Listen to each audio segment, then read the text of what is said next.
जरा सोचिए, अगर हमारी सारी आधुनिक सुविधाएं जैसे कि गैस स्टोव, स्विगी, जोमैटो, ये सब अचानक एक दिन के लिए गायब हो जाएं, तो क्या होगा?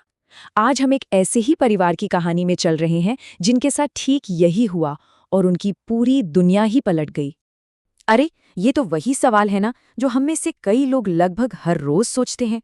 लेकिन इस परिवार के लिए ये सिर्फ एक मामूली सी पसंद नहीं थी। नहीं, ये एक ऐसा संघर्ष बन गया जिसने उनके घर के सुकून को ही दांव पर लगा दिया। तो चलिए मिलते हैं इस परिवार से।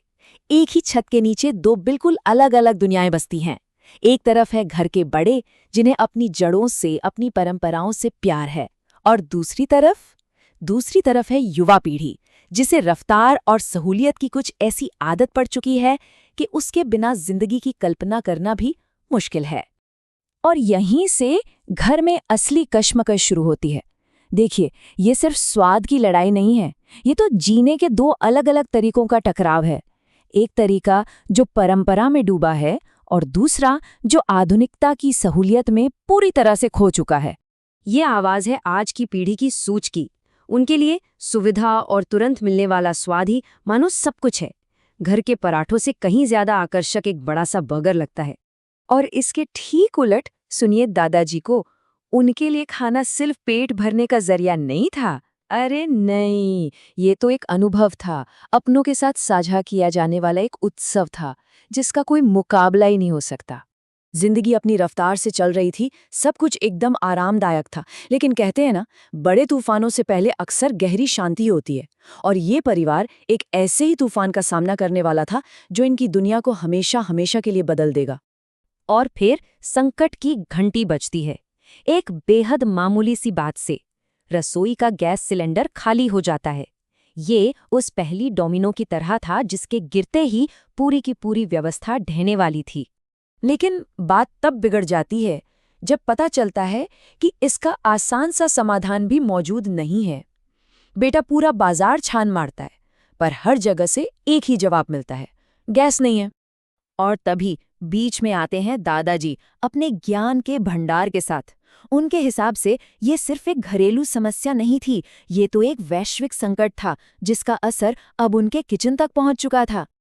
आखिरी उम्मीद भी तब टूट जाती है जब बाहर से खाना मंगाने की कोशिश की जाती है।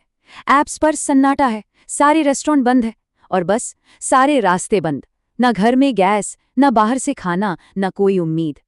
जब आगे की सारे दरवाजे बंद हो जाए ना, तो कभी-कभी आपको अतीत में पीछे मुड़कर रोशनी की तलाश करनी पड़ती है। और इस परिवार ने ठीक यही किया। और यहीं पर कहानी में एंट्री होती है चूल्हे की। ये मिट्टी से बना वो पारंपरिक स्टोव है जिसे जलाने के लिए मेहनत और सब्र दोनों चाहिए। ये गैस की तरह एक बटन दबाने जितना आसान बिल्कुल नहीं है। ये एक ऐसा काम था जिसमें धैर्य, लगन और बहुत सारी मेहनत की जरूरत थी। एक बटन दबाकर तुरंत परिणाम पाने की आधी पीढ़ी के लिए ये एक बहुत ही कठिन सबक था। ये संकट सिर्फ एक चुनौती बनकर नहीं आया, बल्कि एक अवसर भी लेकर आया। परिवार को एहसास हुआ कि उन्हें और आत्मनिर्भर बनना होगा, और उन्होंने मिलकर अपना किचन गार्डन बनाने का फैसला किया। और जैसे ही उन्होंने इस नई चुनौती को गले लगाया ना, तो कुछ ऐसा होने लगा जिसकी किसी ने उम्मीद नहीं की थी। कुछ ऐसा जिसे शायद जादू ही कहा जा सकता है। तो जब चूल्हे पर बना खाना पहली बार परोसा गया, तो बेटों की प्रतिक्रिया बिल्कुल वैसी थी जैसी उम्मीद थी, शक और नाखुशी से भरी हुई।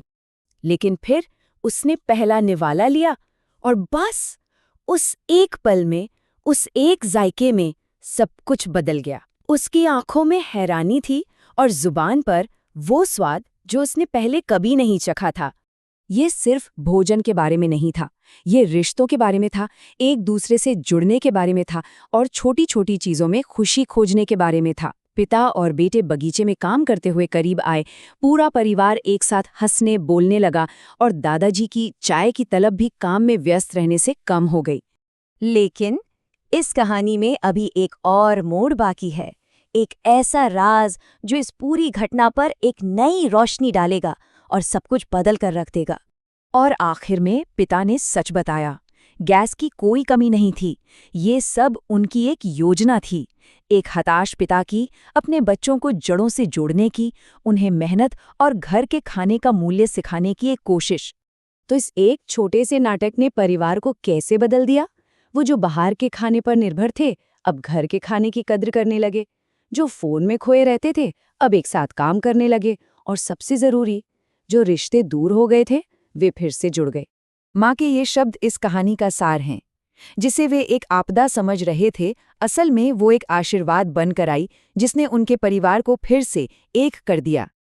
और ये कहानी हमें एक अहम सवाल पर सोचने के लिए छोड़ जाती है। क्या हमारी आधुनिक सुविधाएं हमें सच में आज़ाद बना रही हैं, या हम अनजाने में उनके गुलाम बनते जा रहे हैं? ये एक ऐसा सवाल है जिसका सामना हम सभी को अपनी जिंदगी में करना पड़ता है, और शायद इस परिवार की कहानी हमें अपना जवाब ढूंढने में मदद कर सकती है।